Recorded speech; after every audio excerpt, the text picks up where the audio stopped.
Materi bahasa Indonesia kali ini yaitu melalui biografi kita dapat memetik hikmah dari kisah seseorang. Biografi adalah suatu buku yang menguraikan dan membahas tentang kisah riwayat hidup seorang tokoh. Riwayat hidup pribadi yang ditulis sendiri disebut autobiografi, sedangkan yang ditulis orang lain disebut biografi. Seseorang yang biasa menuliskan dan dituliskan riwayatnya bukan orang biasa. Ia seorang tokoh yang terkenal dan punya sejarah panjang tentang kualitas hidupnya. Manfaat membaca buku biografi. 1. Meneladani sikap dan perilaku tokoh. 2. Pembaca dapat belajar hidup dari pengalaman dan kisah si tokoh. 3. Mencontoh keberhasilan hidup tokoh. 4. Menjadikan kisah sukses si tokoh sebagai inspirasi. Hal-hal yang ditemukan dari membaca biografi. Pertama, mendapat informasi tentang dunia sekeliling tokoh. Kedua, tempat tokoh lahir, tumbuh, dan berkembang. Ketiga, pendidikan yang dilalui dari seorang tokoh. Keempat, kendala-kendala yang dihadapi tokoh. Kelima, kelebihan-kelebihan yang dimiliki untuk mencapai kesuksesan. Keenam, penemuan-penemuan yang dihasilkan bermanfaat untuk manusia dan dunia. Ketujuh, informasi-informasi lain berkenaan tentang tokoh yang dalam biografi. Jenis-jenis teks biografi. Tahukah kalian bahwa teks biografi ada beberapa jenis? Adapun jenis biografi secara umum sebagai berikut. 1. Biografi berdasarkan sisi penulis, yaitu terdiri atas A. Autobiografi. Autobiografi ditulis sendiri oleh tokoh yang tercatat perjalanan hidupnya. B. Biografi. Biografi ditulis oleh orang lain berdasarkan izin penulisan di bagi atas. Auto-riset biografi, yaitu biografi yang penulisannya seizin atau sepengetahuan tokoh di dalamnya. Unauthor-riset biografi. Unauthor-riset biografi yaitu ditulis seorang tanpa pengetahuan atau izin dari tokoh di dalamnya. Biasanya, author-riset biografi dikarenakan tokohnya sudah meninggal atau wafat.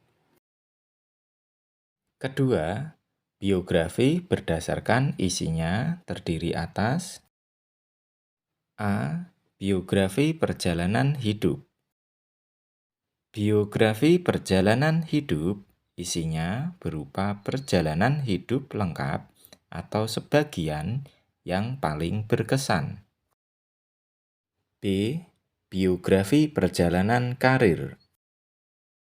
Biografi perjalanan karir isinya berupa perjalanan karir dari awal karir hingga karir terbaru atau sebagian perjalanan karir dalam mencapai kesuksesan tertentu. Ketiga, biografi berdasarkan persoalan yang dibahas.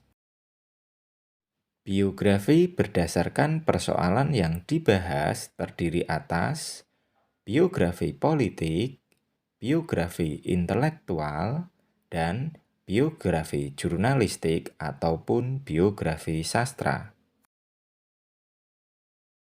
Unsur-unsur yang harus ada dalam sebuah teks biografi. 1.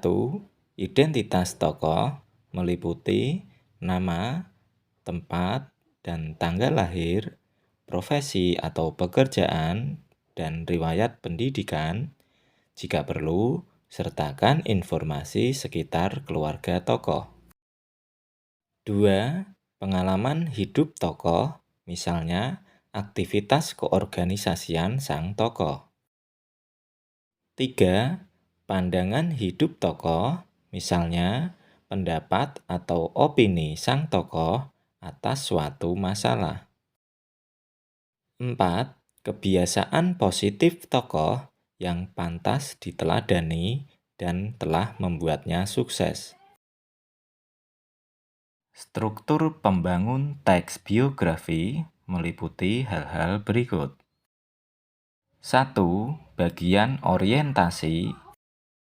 Orientasi yaitu bagian pengenalan berupa informasi tentang siapa, di mana, kapan peristiwa atau kejadian itu terjadi di masa yang telah lewat. Bagian ini juga memuat pengenalan identitas tokoh, misalnya nama lengkap, tempat tanggal lahir, dan nama orang tua, pendidikan, maupun prestasi. Bagian ini biasanya juga disajikan berupa fakta atau faktual dalam bentuk teks narasi. 2. Bagian inti kejadian atau peristiwa. Bagian inti yaitu bagian urutan rekaman peristiwa yang terjadi secara kronologis, biasanya disampaikan dalam urutan seperti pada suatu hari, pada hari ini, dan di hari selanjutnya. Pada bagian ini juga berisi perjalanan hidup atau permasalahan yang dihadapi dan keunggulan ataupun prestasi yang dicapai tokoh, serta hal-hal yang dapat diteladani dari tokoh.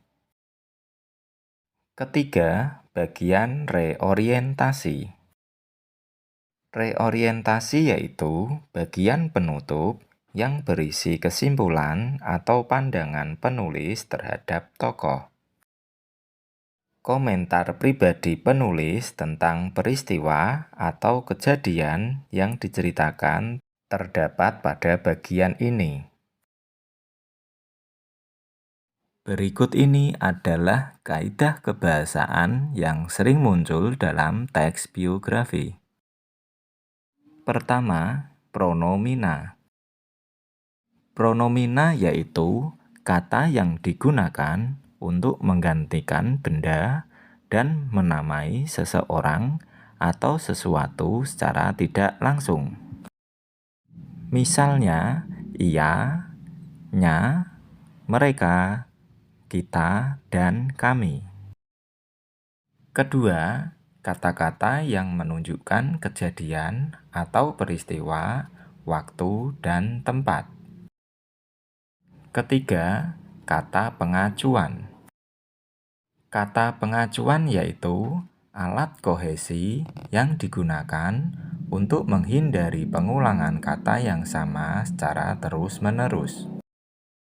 Misalnya, penggunaan ini, itu, tersebut, dan sebagainya.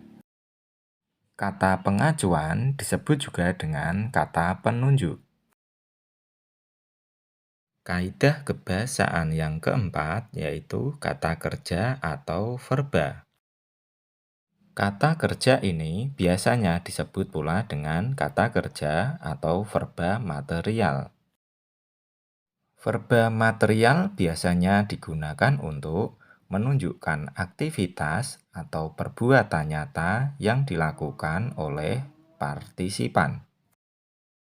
Kaidah kebahasaan yang kelima yaitu konjungsi atau kata sambung.